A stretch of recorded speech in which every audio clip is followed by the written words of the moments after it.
Hello there. Today our topic is the Indian Contract Act 1872 Section 2 Subsection A. ये आज हम लोग समझेंगे।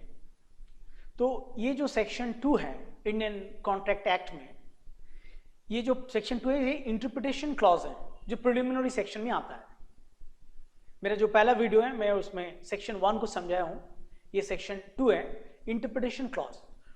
इधर हम लोग समझने की कोशिश करेंगे कि एक जो टर्म्स है, लीगल जो टर्म्स है, इसका मतलब क्या है, किस हिसाब से हम लोग इसको इंटरप्रेट करें, how we try to get the meanings of this legal terms.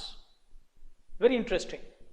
तो ये देखते हैं आप, in this act the following words and expressions are used in the following senses. इसकी सेंस में इसको यूज किया गया। Unless a contrary intention appears, तो इसको समझते हैं अनलेस अ कॉन्ट्ररी इंटेंशन, माने जब तक कोई दूसरा ना मतलब निकले। एक कॉन्टेक्स्ट आया है जहां पर वर्ड का मतलब दूसरा है। मान लीजिए एक वर्ड है, ये जो कंसिडरेशन वर्ड है या प्रपोजल जो वर्ड है, इसको समझते हैं कि क्या है। तो ये एक्ट में सब जगह में प्रपोजल का वर्ड आपको वही देगा। You get the same meaning of the word proposal, but there may be situations where proposal gives a different meaning, क्योंकि वो कॉन्टेक्स्ट में वो दूसरा मीनिंग दे रहा है, वो कॉन्ट्ररी है।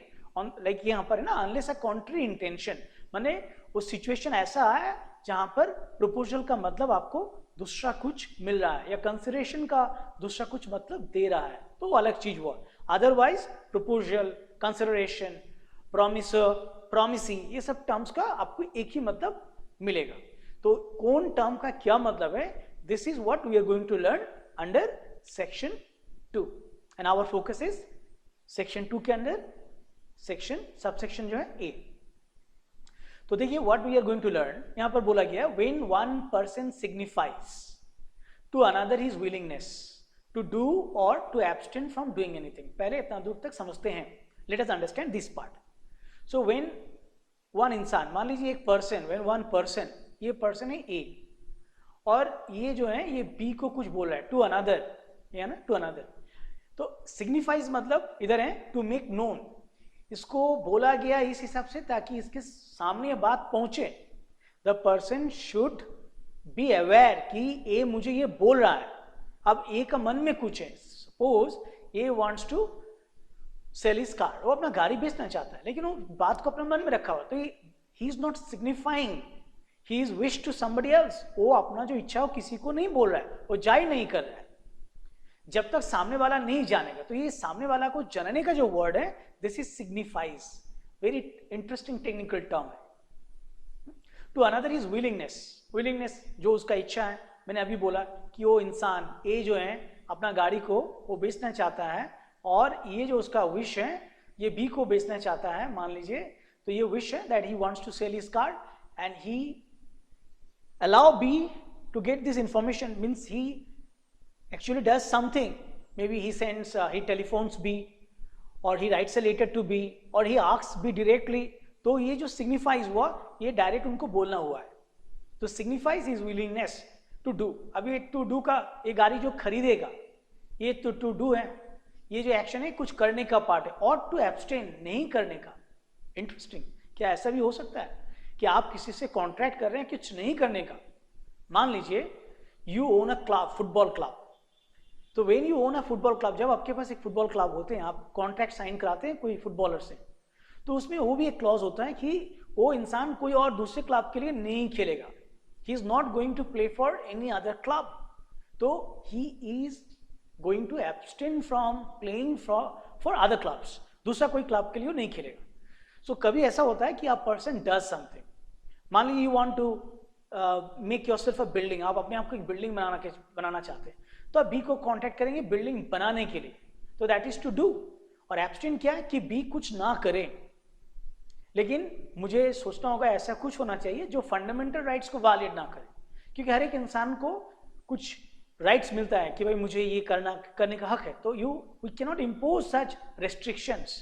अगर रेस्ट्रिक्शन कभी लाते भी तो वो लीगल होना चाहिए। मान लीजिए मेरा फुटबॉल क्लब है और मेरा फुटबॉल क्लब के लिए बी साइन कर रहा है, तो बी सिर्फ मेरे क्लब के लिए खेलेगा, दूसरा क्लब के लिए नहीं खेलेगा। तो that means he abstains from playing for other clubs.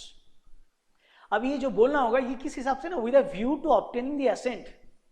Accent माने उसका जो मैं जो चाहता हूं अब उसको वो माने, अग्री करे मेरे साथ। देखिए एसेंट का मतलब यहां पर है to concurrence of the will, the concurrence of the will. मेरा जो इच्छा है उसके साथ उसका एक मत हो, तभी ना मैं जाऊंगा आगे कॉन्ट्रैक्ट के लिए।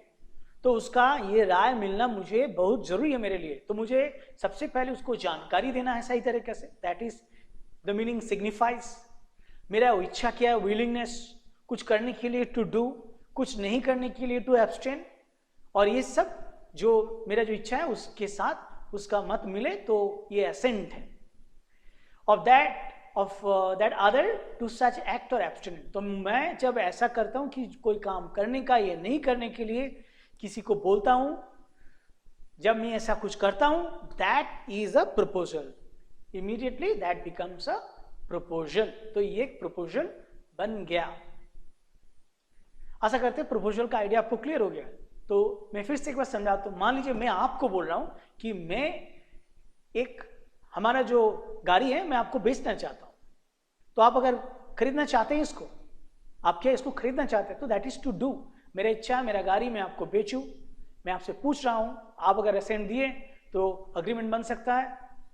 तो इस हिसाब से। और अगर मैं आपसे ऐसा कुछ करने बोल रहा हूं कि आप नहीं करें, जैसे मैंने आपको फुटबॉलर के एग्जाम्पल दिए, तो ये भी हो सकता है। तो इस हिसाब से भी प्रपोजल भेजा जा सकता है। तो यहां पर जो ए है इस सिचुएशन में, इस जगह में, this person A is actually giving a proposal to B. B को एक प्रपोजल भेज रहा है। तो this is subsection A of section 2 of the Indian contract act 1872. Thank you and keep watching my videos. Thank you for watching.